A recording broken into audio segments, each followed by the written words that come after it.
Oke, ibu-ibu, eh, masih semangat ya? Ya, Semangat Ya, Pak. setelah kita mempelajari tadi tentang bagaimana menilai kelayakan sebuah usaha, jadi sekarang kita maju ke langkah berikutnya ya.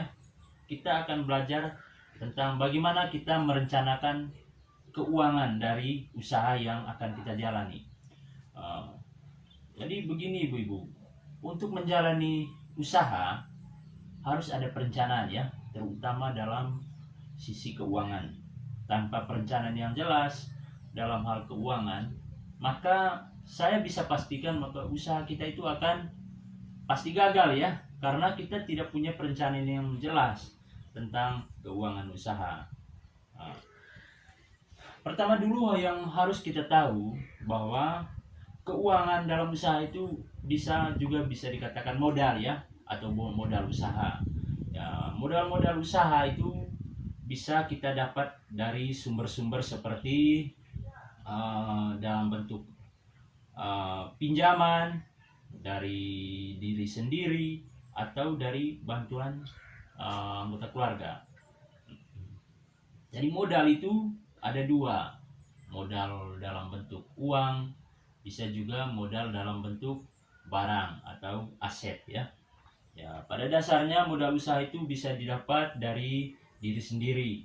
Kalau dari diri sendiri itu, kalau kita punya simpanan, kita punya tabungan, kita bisa pakai untuk jalani usaha. Ya, bisa juga modal itu dapat dari bantuan. Dari bantuan itu misalnya melalui proposal ke dinas-dinas. Kalau kita mau menjalani usaha ya kita buat proposal ke instansi-instansi ya. Nah, terus yang berikut kita juga bisa mendapatkan modal usaha itu melalui pinjaman pribadi, pinjaman ke lembaga bank, pinjaman ke kelompok arisan. Jadi sebetulnya banyak sekali sumber dari modal atau keuangan kalau kita mau menjalani usaha. Ya, tetapi perlu dicatat bahwa menggunakan pinjaman itu sebagai modal usaha, dia itu memiliki risiko yang lebih besar dibandingkan kita menggunakan modal kita sendiri, tabungan kita sendiri. Karena apa? Karena kalau kita tidak bisa bayar, misalnya karena usaha kita rugi, maka ujung-ujungnya kita akan terjerat utang. Nah, karena itu saya mengajak ibu-ibu semua supaya kita rencanakan betul nih keuangan usaha, modal usaha sebelum kita memutuskan apakah kita pinjam atau tidak. Jadi ibu-ibu, untuk lebih jelasnya ini adalah bentuk-bentuk sumber dari modal usaha. Yang pertama itu tabungan atau aset pribadi. Tabungan atau aset pribadi itu misalnya dalam bentuk tabungan uang dan juga bisa berupa warisan kebun, warisan ternak, ya warisan apa saja lah yang dalam bentuk aset. Yang kedua itu sumber untuk modal usaha itu bisa berupa pinjaman dari bank. Ya, pinjaman bank kita harus tahu bahwa persyaratan umum untuk mendapatkan pinjaman dari bank itu ya untuk mereka-mereka yang sudah punya usaha atau sudah menjalani usaha. Ya, modal usaha itu juga bisa didapat dari bantuan-bantuan dari pemerintah ya, seperti yang saya katakan tadi. Misalnya ada program pembangunan, ada program pemberdayaan dari pemerintah. Kita mengenal sekarang itu misalnya di desa-desa itu masih ada uang PPK ya, uang PPK. Uang PPK itu uang bergilir. Uang bergilir yang bisa dikelola oleh masyarakat untuk bisa menjalankan modal usaha. Terus dalam PKH, untuk Kementerian Sosialnya kita mengenal itu KUB, ada KUB, kelompok usaha bersama. Nah, saya sekedar mengingatkan atau untuk bisa menambah pengetahuan untuk ibu-ibu bahwa untuk mendapatkan bantuan KUB tersebut 10 orang dengan kategori yang ditentukan harus membentuk kelompok dan menentukan satu jenis usaha yang akan dilakukan bersama. Setiap kelompok membuat rencana usaha untuk diajukan dan diverifikasi oleh Dinas Sosial Kabupaten, lalu nanti akan diverifikasi ulang dan diseleksi oleh Kementerian Sosial atau dinas sosial provinsi.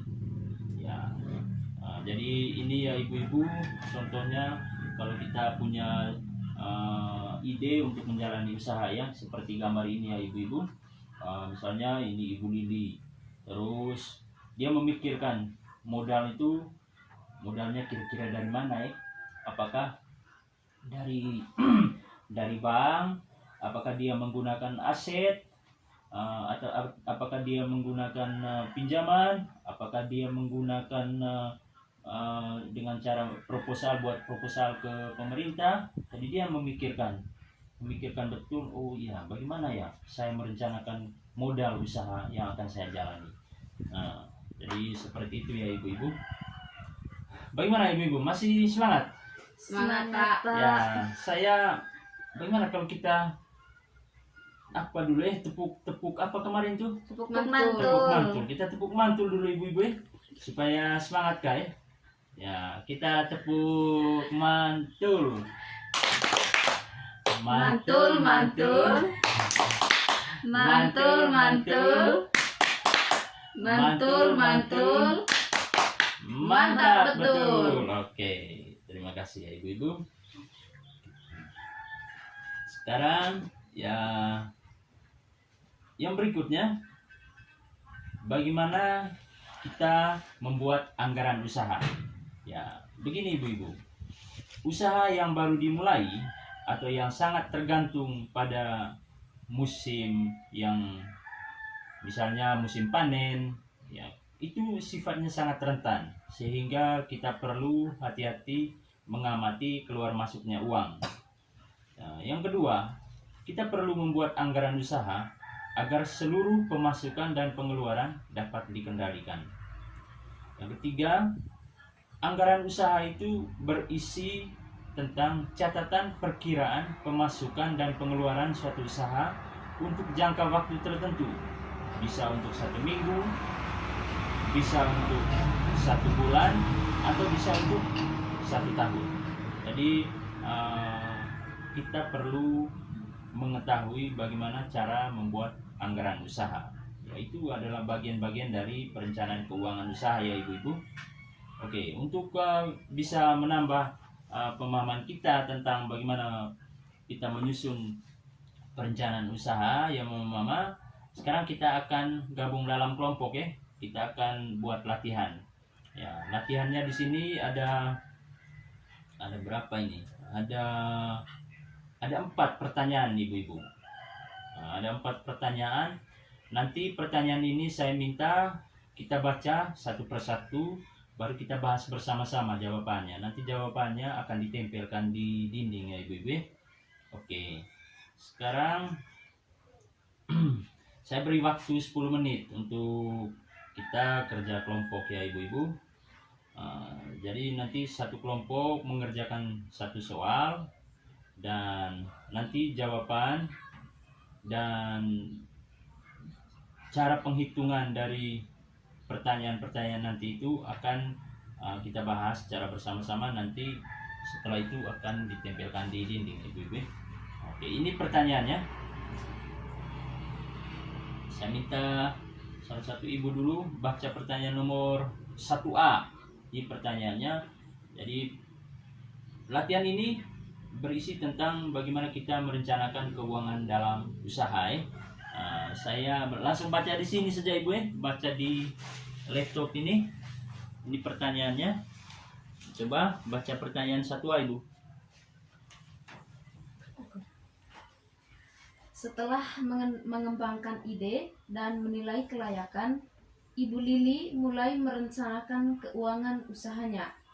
Sebagai modal awal, Ibu Lili mendapat pinjaman Rp100.000 tanpa bunga dari adiknya. Namun demikian, ia harus mengembalikannya dalam jangka waktu 1 minggu. Berapakah modal awal yang dimiliki Ibu Lili? Oke, sudah ya. Terima kasih Ibu. Silakan dibahas pertanyaannya itu. Kira-kira pertanyaannya, berapakah modal awal yang dimiliki oleh Ibu Lili? Itu tolong cari jawabannya, diskusi bersama ya dalam kelompok. Terus pertanyaan yang kedua, 1B. Coba Ibu yang satunya, Ibu.